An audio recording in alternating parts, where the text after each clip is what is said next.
Bienvenidos a Derecho Empresarial. En esta sesión vamos a ver todo lo concerniente a contratos laborales o contratos de trabajo.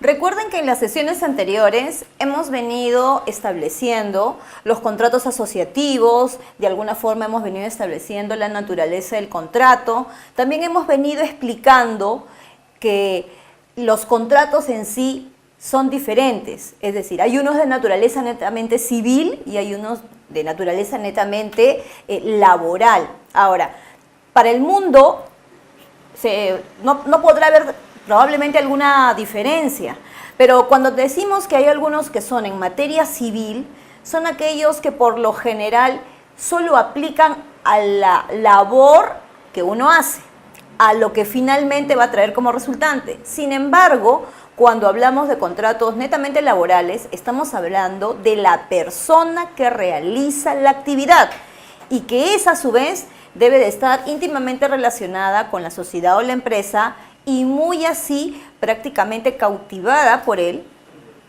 a quien inclusive le corresponden beneficios. Cuando hablamos de cautivado, es como que también nosotros hablamos de nuestros clientes cautivos. Es algo así como una postventa. En este caso no vamos a hacer una postventa con nuestro empleado, con nuestro colaborador. Lo que vamos a hacer es un reconocimiento a que se mantiene con nosotros todo un largo periodo.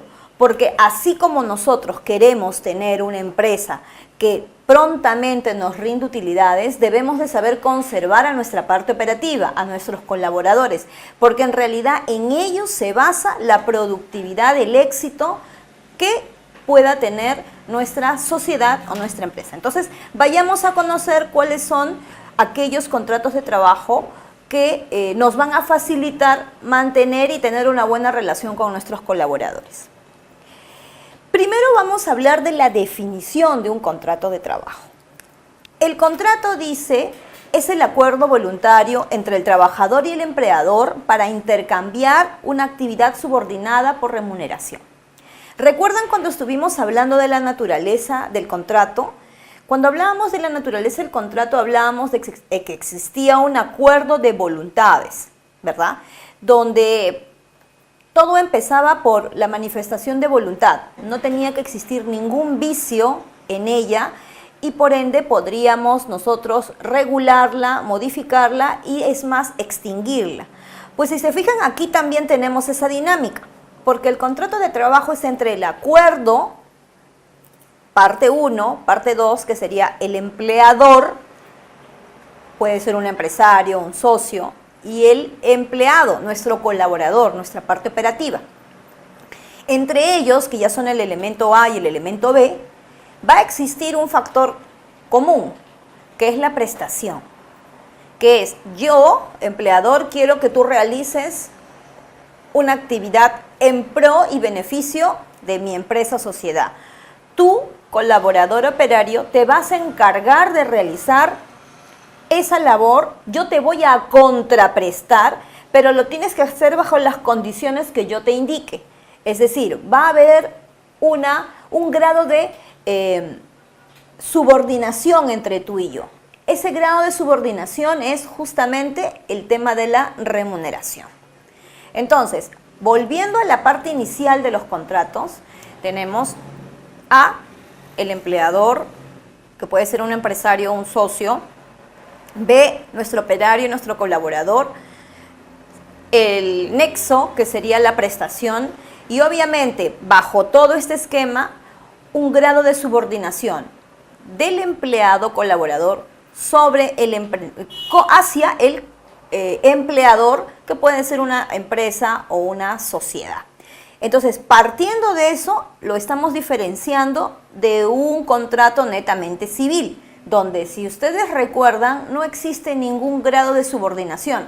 Simple y llanamente existen dos personas, existe un nexo, existe un grado de consentimiento, porque si no existiera no existiría contrato. Aquí también existe un grado de consentimiento, y es más, el consentimiento se extiende hasta la subordinación. ¿Cuáles son las características de este contrato de trabajo o básicamente contrato laboral? Como ustedes se fijan en nuestra lámina de auxilio, también como siempre, ¿no?, tenemos 4 características resaltantes. ¿Es consensual? ¿Es oneroso? ¿Es personal? ¿Es bilateral?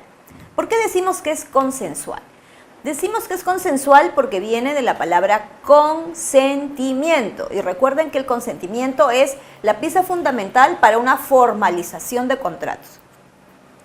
Estamos entonces también trayendo a cotación las sesiones anteriores. Yéndonos en específico a nuestra lámina y a nuestro contrato laboral, es consensual porque existe un acuerdo de voluntades. Al operario nadie lo está obligando a que realice el trabajo. Al operario nadie lo está violentando. Al operario nadie lo está haciendo incurrir en error. Entonces, recuerden cuáles eran los vicios de la voluntad. Error, violencia, mala fe, ¿verdad? No tenemos ninguno de esos, digamos, vicios en la voluntad. Se supone que el operario, de mutuo acuerdo, porque él desea, se acerca a laborar y acepta las condiciones del empleador. Y justamente para que el operario pueda tener a posteriori beneficios, no solamente la contraprestación, suscribe o hace que ambos suscriban un contrato, que luego va a estar obviamente declarado ante la autoridad laboral, que en este caso sería la entidad del Ministerio de Trabajo y las entidades correspondientes para beneficio de nuestro operario colaborador. Es personal, ¿por qué? Porque nosotros no estaríamos contratando a una persona que va a hacer las labores de otro. Estamos contratando directamente a nuestro operario colaborador. Por eso dicen que es personal, porque la responsabilidad de la actividad que va a realizar esta persona va directamente proporcional a ella. Esto a diferencia de la parte civil, que cuando nosotros decimos el contrato de locación de servicios, ¿verdad? Estamos contratando el servicio, pero no lo estamos contratando a la persona. Es más, podría ser otra persona la que se encargue de realizar la labor, porque solamente lo que nosotros al final deseamos es el producto de lo que esta persona realice. En este caso no. En este caso estamos contratando a una persona porque esa persona tiene el expertise, el perfil para realizar la actividad que nosotros queremos. Y no solamente eso, sino va a tener una contraprestación y adicionalmente, porque le corresponde, va a tener beneficios, ¿no?, que le van a dar o le van a hacer echar raíces en nuestra propia empresa o sociedad. Como tercera característica es oneroso. Claro, se establecen obligaciones recíprocas. ¿Por qué? Porque el hecho de que esta persona acepte laborar con nosotros, acepte esta remuneración, acepte este grado de subordinación, también hace que nosotros como empresarios, como socios, nos encarguemos de él en cuanto a, por ejemplo, medidas de seguridad. Si es que nosotros estamos pidiéndole a él que haga una labor que va a rendir más adelante justamente un riesgo o lo que fuera, las medidas mínimas de seguridad, el trato justo respecto de todo lo que necesite para realizar la labor.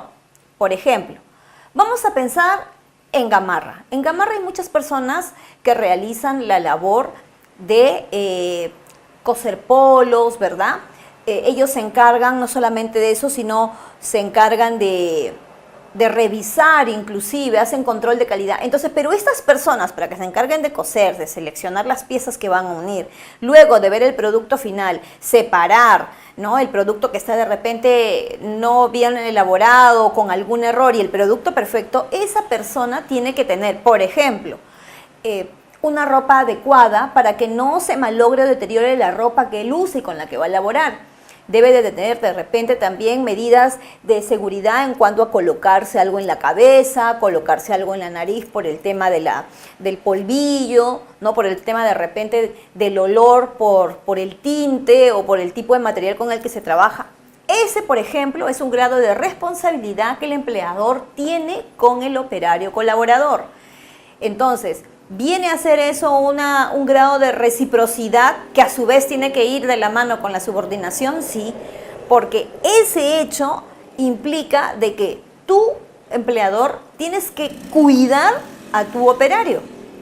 Acuérdense mucho también del grado de responsabilidad que tienen los empresarios y los socios sobre sus operarios. No es simplemente contratar por contratar, sino también hay que establecer obligaciones recíprocas con ellos, porque a su vez estaríamos estableciendo desde un inicio la subordinación con ellos. Y finalmente es bilateral. ¿Por qué? Porque obviamente establecemos derechos y deberes entre las partes. Y aquí hay dos. La parte que va a ser lo que se requiere para la actividad de la empresa sociedad y la parte que va a contraprestar los servicios que va a brindar. Y recuerden, en este caso, no es tanto los servicios, sino estamos contratando a la persona para que realice la labor, donde tenemos un grado de subordinación, donde establecemos responsabilidades, prestaciones recíprocas. Si tú no me cuidas, yo no puedo realizar bien mi labor. Si tú no me cuidas, entonces vas a ser susceptible a una sanción. Si yo no puedo realizar bien el producto o servicio que tú me estás permitiendo mediante este contrato laboral, entonces yo estoy entrando en incumplimiento. Ahora, el empresario o el socio no va a decir, bueno, como mi empleado no lo hizo, entonces yo no lo puedo entregar. Siempre piensen en el grado de responsabilidad que se tiene cuando uno contrata personal. Por eso hay que tratar de ubicar el personal idóneo, el personal adecuado para todo tipo de labor o actividad. Bien, continuando con lo que corresponde a la definición, también vamos a hablar de los criterios que tenemos en cuanto al contrato de trabajo. Como siempre, asistiéndonos de nuestras láminas, podríamos decir entonces que el contrato de trabajo es un acuerdo entre empresario y trabajador, por el que éste se compromete a prestar determinados servicios por cuenta del empresario y bajo su dirección a cambio de una retribución, lo que habíamos estado explicando respecto del contrato de trabajo. También tenemos que tener en cuenta la voluntariedad, la dependencia, el tema de que es por cuenta ajena y que es retribuido. También ya lo hemos visto. Recuerden que las personas no van a ir a trabajar obligadas. Las personas tienen que ir a trabajar por voluntad propia. Las personas van a asumir que va a haber un grado de dependencia porque mínimamente van a saber las condiciones en las que van a estar y van a saber cuánto es la prestación que ellos van a recibir. Que es por cuenta ajena, claro, porque los están contratando a ellos. Ellos no lo están haciendo porque quisieran hacerlo por ellos mismos. Que van a tener una contraprestación, lógicamente. Ahora, para esto, ¿cuál es la capacidad de la persona que va a contratar? Eso también lo hemos visto anteriormente. La capacidad que tengan los representantes de la empresa o sociedad.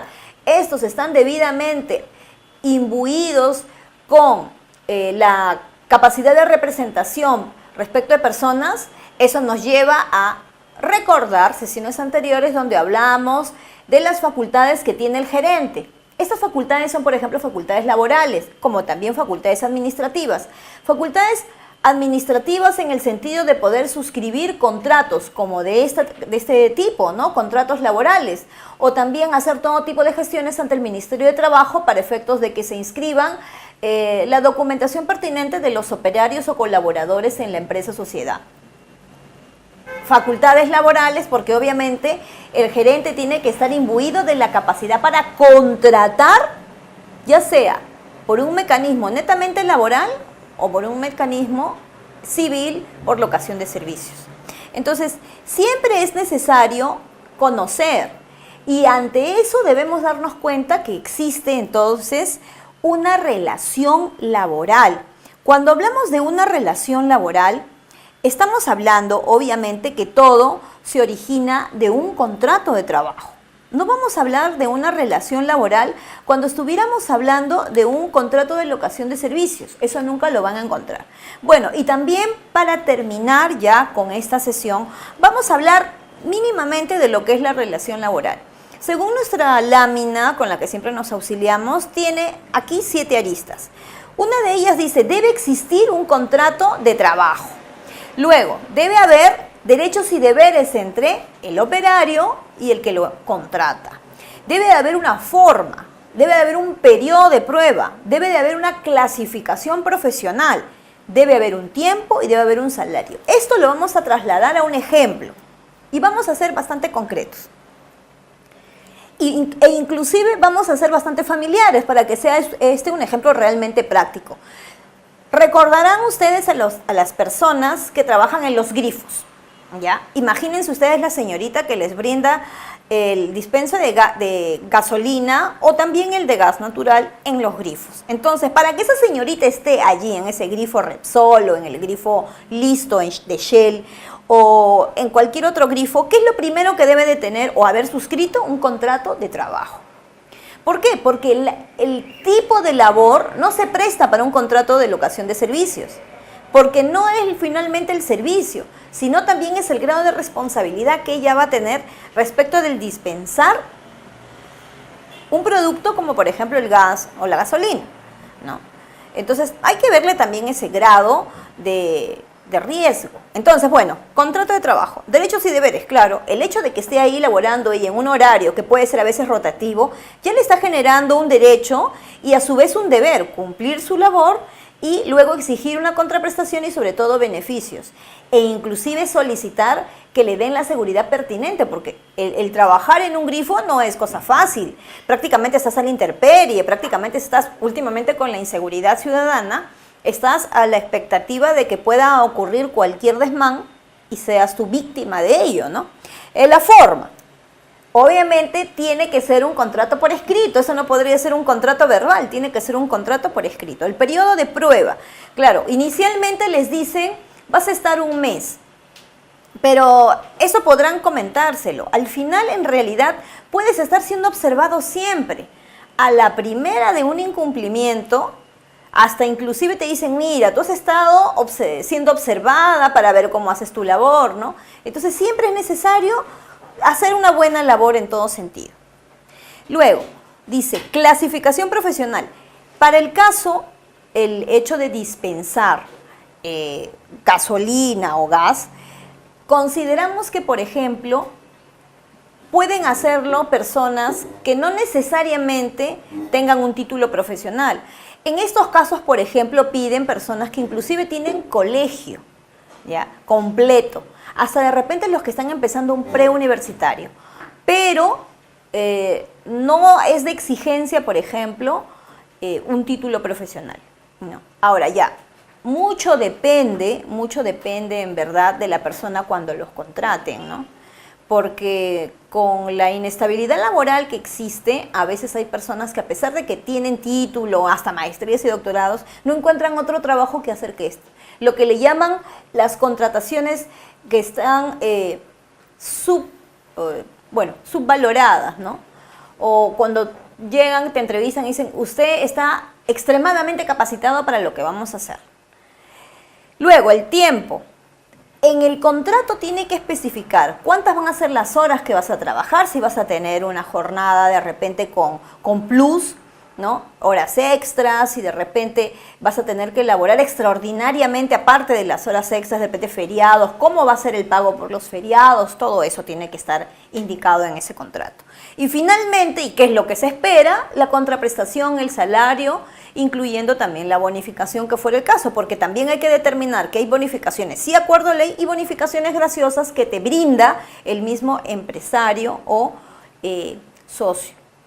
Es más, dentro de ese ejemplo, podríamos decirle, si es que ese grifo llegara a ser susceptible de un robo y estas personas lo impedirían, de hecho que les tocaría una bonificación graciosa por parte del empleador.